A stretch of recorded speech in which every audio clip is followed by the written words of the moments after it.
Good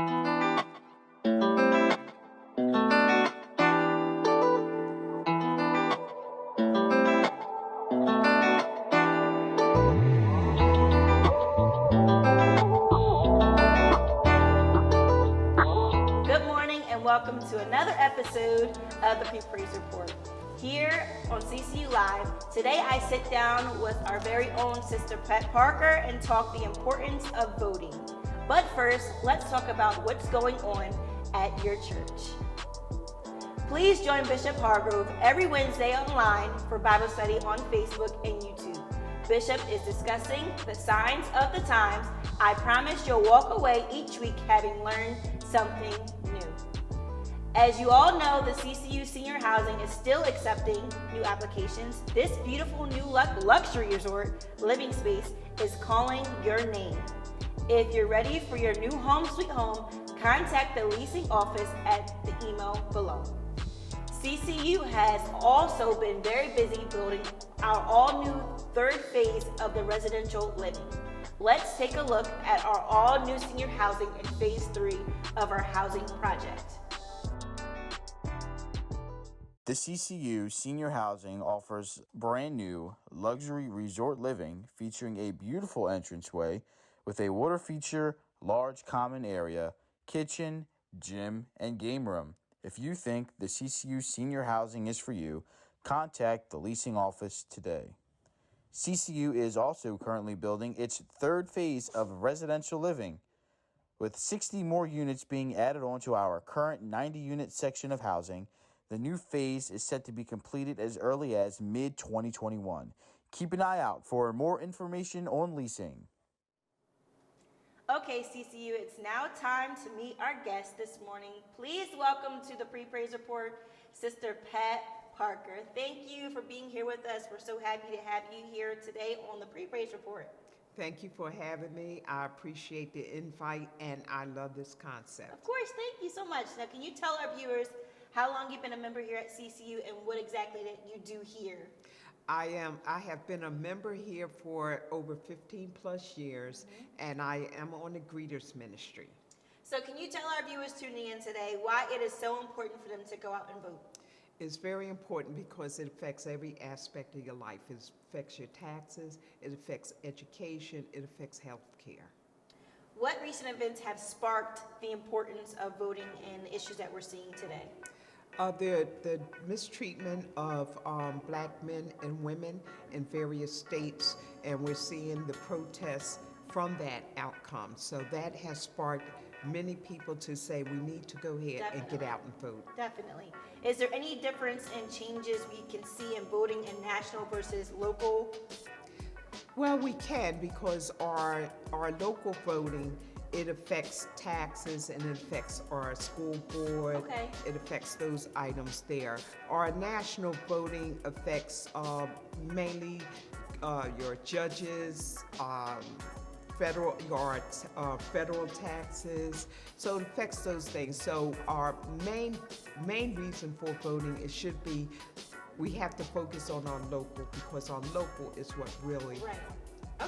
Okay, so have you seen any specific area that we're having issues getting people to go out and vote, like demographically? Where do you see the problems happening to get people to go out and register to vote? Because most people don't feel like, or a lot of people, and mainly young people, don't feel that their vote count. Okay. So we have to find a way to have some dialogue with our young generation so that they can understand why they must go out and vote and how it's going to affect their life.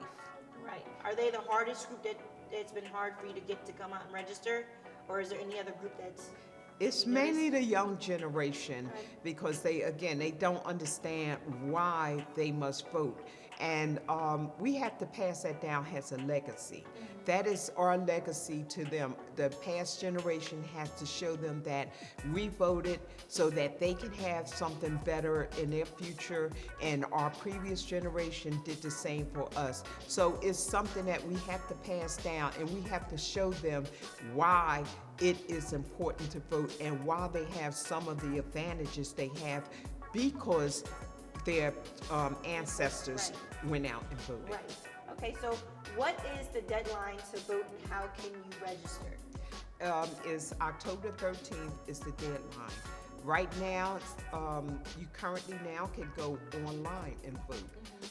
I have and I can leave that with you, the link for you to go online and vote. Other than that, we have voter registration forms. I have voter registration forms. I can leave voter registration forms here at the church. Okay. So anywhere that at your motor vehicles, you can register to vote there. Okay, so is there a place that you can drop off the form once you register to take once you get done with Yes, that? once you register to vote, once you fill out the application, if you don't do it online, you can ask somebody if they want to drop it off at the Board of Elections, because a lot of people are a little apprehensive about putting them in the mail. Oh, that's So, so what you can do is, I suggest if you can't get to your Board of Elections, you could put it in an envelope and put a stamp on it and send it first class. So it will get there. But other than that, you go to Board of Elections and drop it off there. Okay,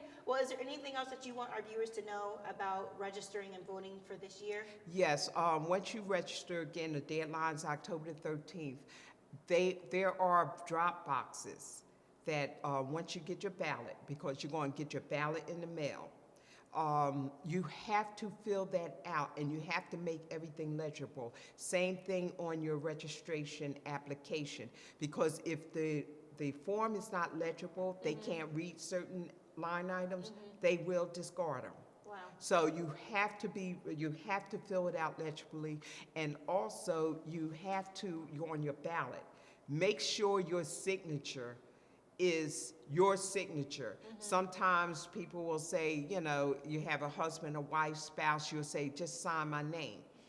They are comparing signatures. So if that signature does not compare, the ballot is discarded. Wow. So you have to make sure that, and you follow the instructions to the T, because they finding any reason to discard these ballots. So you have to read the instructions and make sure you are following these instructions so that your ballot is counted. So there seems to be a lot of debate with the vacant seat in the Supreme Court with the unfortunate passing of Ruth Bader Ginsburg. Any thoughts or opinions on that matter? I have a big opinion on that. It affects us so much. The Republicans, the one thing they had, and they kept their eye on the ball, they always wanted to make sure that they can stack the Supreme Court, with very conservative judges. Why? Because these conservative judges will turn back some of the progress that we have made. They have already, the Supreme Court judge has already turned back several years ago some of the Voting Rights Act. In far as certain states, southern states, before they would have to go through the Supreme Court and could not change certain laws that would affect us for voting, meaning us people of color. Right. They took that away. They say you don't need to come to us now. So you can put up any roadblock you want, essentially, to stop us from voting.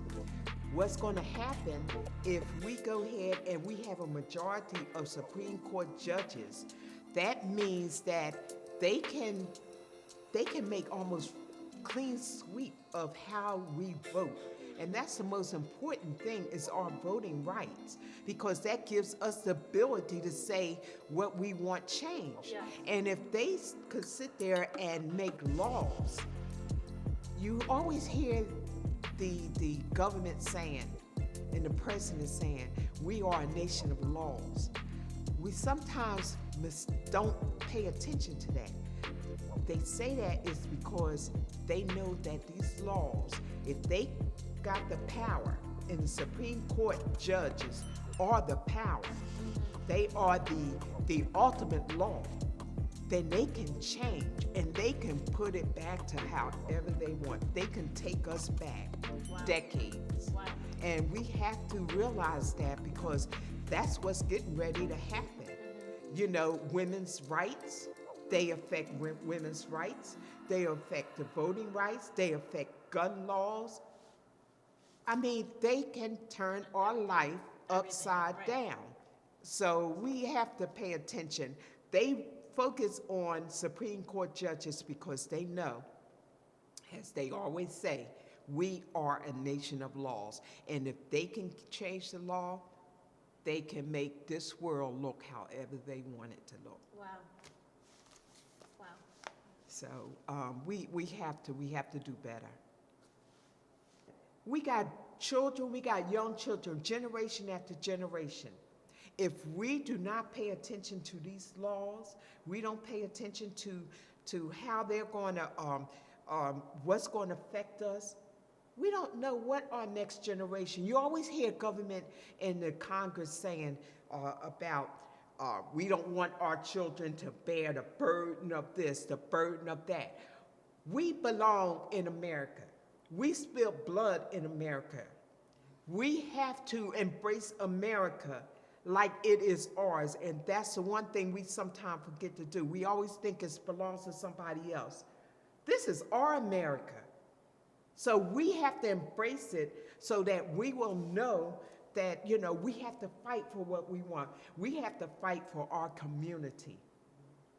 So we have to do better. We have to do better. Not only new registration, we got people who move. They have to do a change of address. Wow. We have to go to the senior places.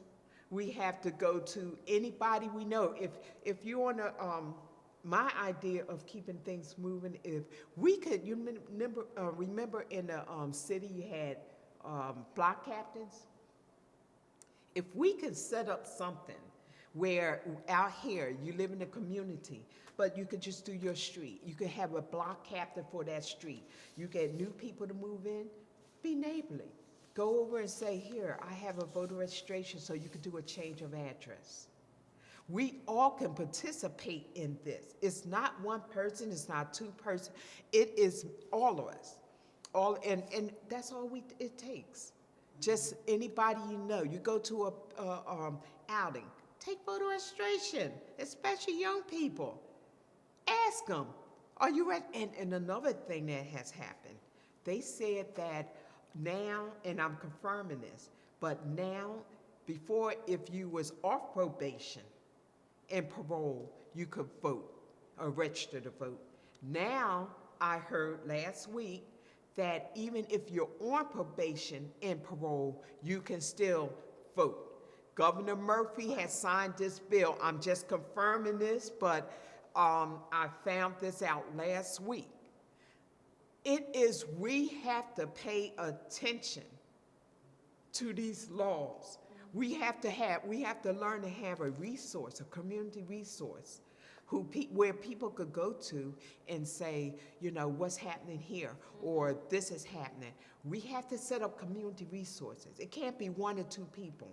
And we need young people, because young people, we get old and tired. So young people have to be able to pick up that mantle and then be able to follow through. Right. And again, this is legacy.